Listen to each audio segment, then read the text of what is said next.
yeah, UNESCO Park.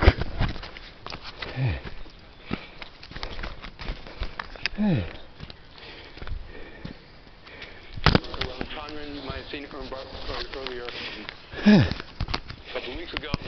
All of this stuff on the drop breakup was done by these people, Michael Brenner, Ty Cohn, my colleague Wendy Zhang, and then Nathan, who we introduced back there, and Laura Schmidt, who was Wendy's student. あと50メートルだそうです。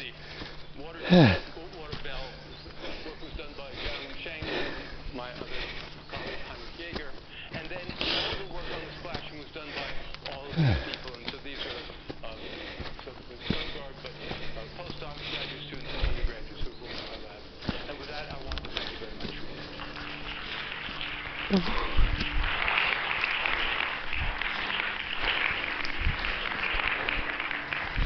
Okay, question. We have the mic. There's a mic in the back as well. I have two questions. The first one is, what would these effects, how would they change in zero gravity? And the other question is one that I think Feynman talked about it and tried to figure out, and I'm not sure ever did. That is, why does a spaghetti stream not break in two pieces when it's bent? I don't know if you know the answer to either of those. Okay, so let's try the one with zero gravity, because I am not going to try Feynman's question. Just so we're clear about this, this is so in zero gravity, I mean, so you have to ask, well, would the drop fall at all? And so presumably you don't want you want the drop to be impelled in any case, so it's actually going at some velocity. So we're using gravity to push it.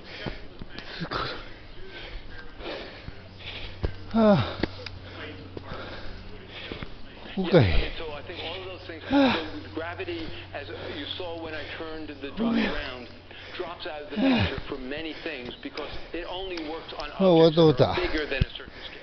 山の神。テルが大山。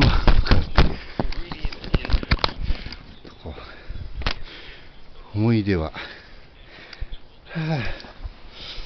最初の箱にしよう。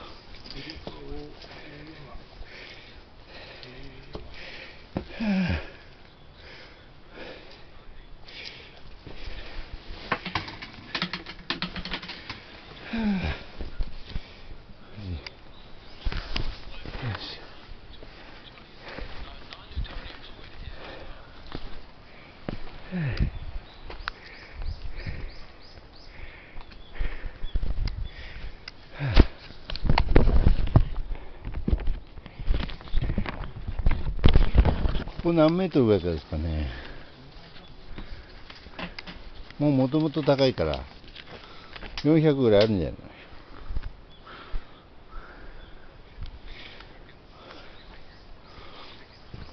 お、石積みがある。石積み社長リード。石積み社長の一緒。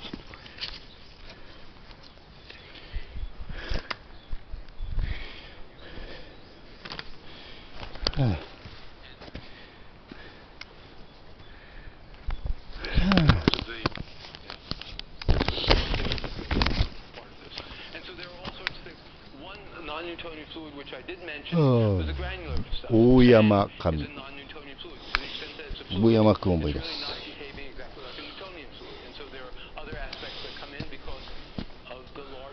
通行止めだって。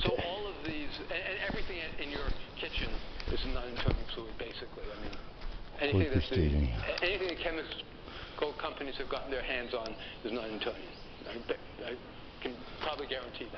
行きますよ。宮崎県綾町だ。早町だ。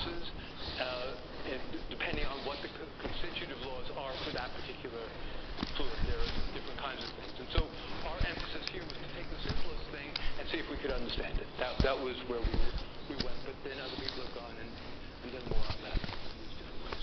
Still does the necking. So some things still do a necking. So if you put particles in, this thing comes in, it necks.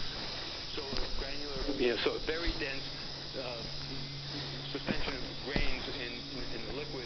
Then you can, where the grains then start poking out as this thing is falling, then you get kind of a fracture in some of those areas where this thing breaks apart. So, but you do get, until you get down to that particle size, you do get this kind of necking behavior. And there are various laws that people have been able to measure for that. I mean, there were different laws than what we got in this case, but they are, but you can analyze it. Now that you know something about how to analyze it, this gives you a way of doing it. We'll do something like that. And in the Schlieren photography that you were showing, I was having trouble parsing visually the last part with the curling going on. Was I seeing half of it, and it's really like that all the way around? Yes.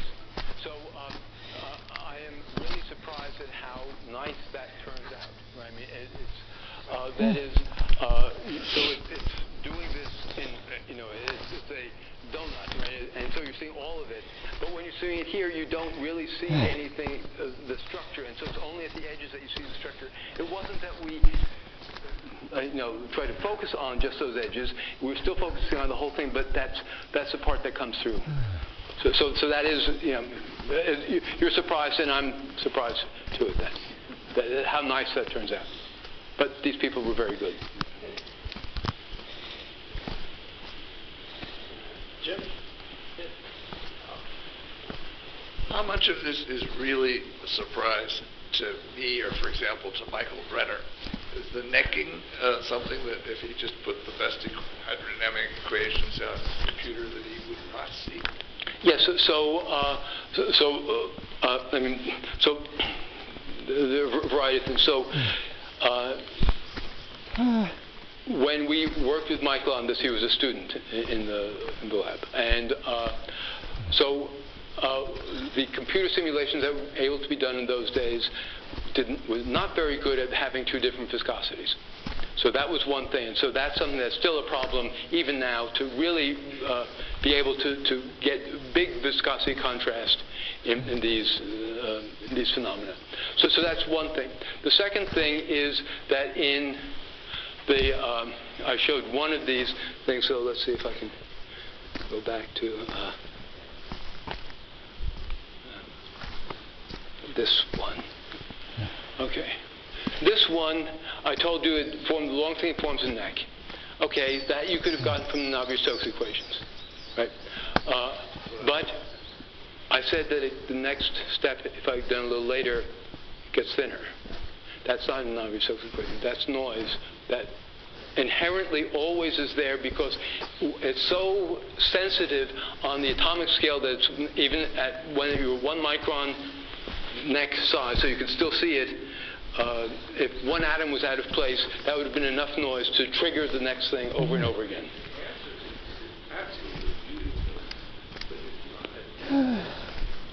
Well, it was a deep mystery at the time. That is, we did not, before this, we did not know how to think about these singularities. We did not know that the right way to think about this is, so we learned something from this. And the other thing is that what we were told at the beginning was that all of these things should be universal. And then I showed you the air bubble, and the air bubble was not universal. And so then you ask, okay, so what's happening there? And now I can tell you kind of why that shouldn't have been universal. And everything in retrospect is obvious, Jim, but before, theorists are great at predicting things after the fact. And so, that was... when we get it right beforehand, you never studied it. It's okay. Well, that isn't quite true. You're my best friend forever, and, we'll talk about this later. Thank you. Let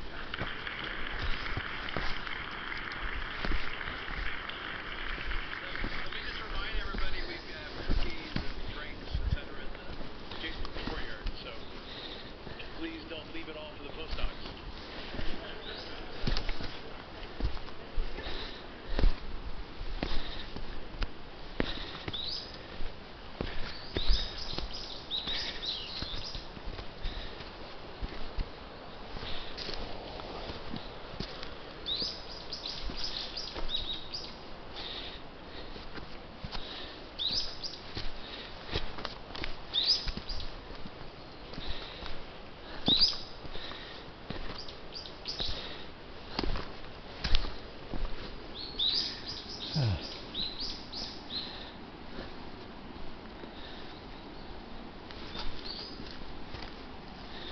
Thanks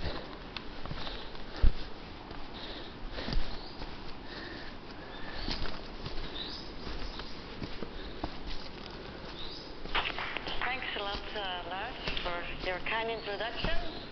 It's a really great honor for me to be able to tell you about one of my passions this evening, and I hope you will enjoy it. But any audience of mine that includes students, and I have plenty, do have to work. So you will have to work this evening as well. And let me start my lecture by making you work, okay? So I'm gonna immediately disappear for a moment, and I'm gonna do a quiz, okay? Just to test your knowledge. And so we'll see how it goes. It requires that you are quiet, because I need you to pay attention to something, okay? So don't run away, I'm running away, but you have to stay.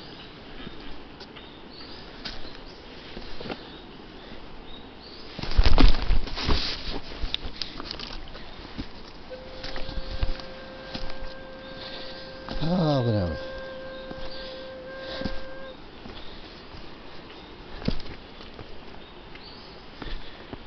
What did you hear?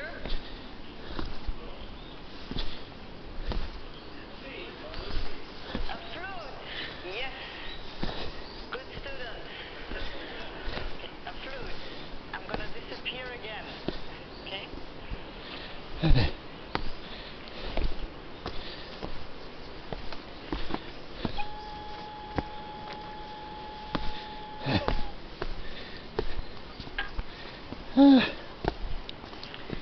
Now what was that?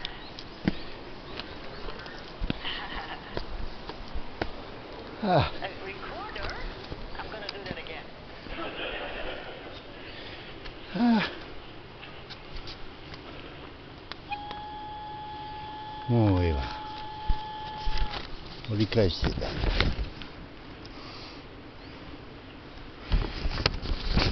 whistle, yes, I can live with that. Anything else as a suggestion? 20分後。A whistle for me is a small. じゃあ行きましょう、も Okay?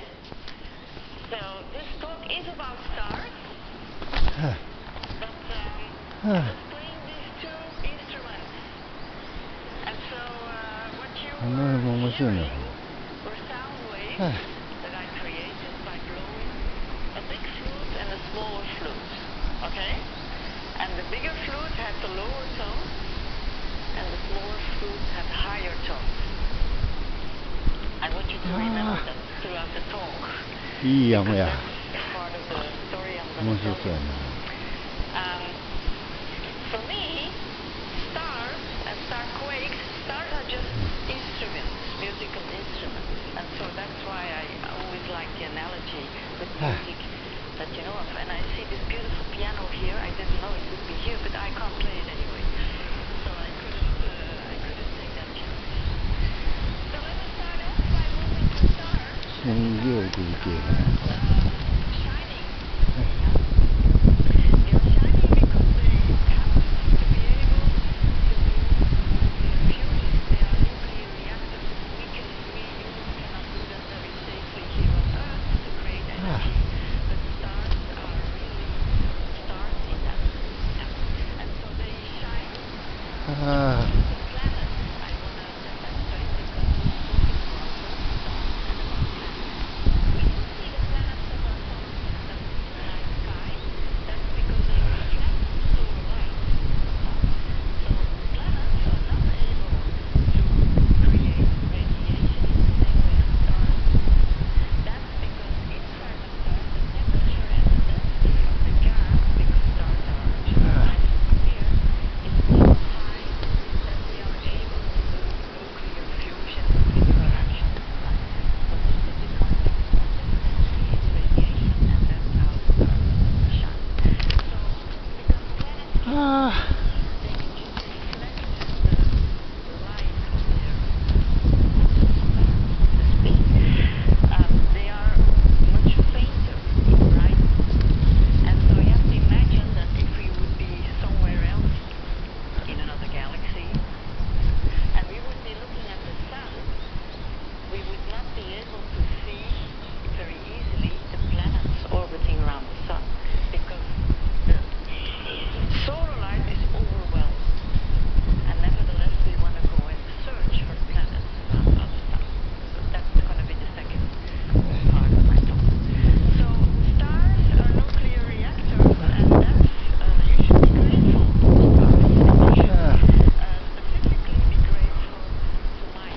竹竹。 These are stars that are massive, as we say.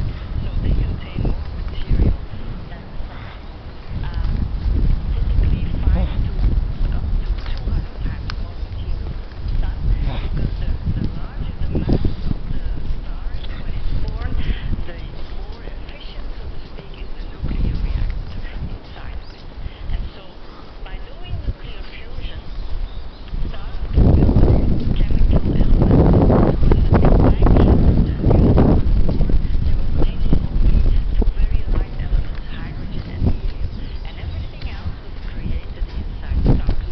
So also the chemical elements in your body was made by stars.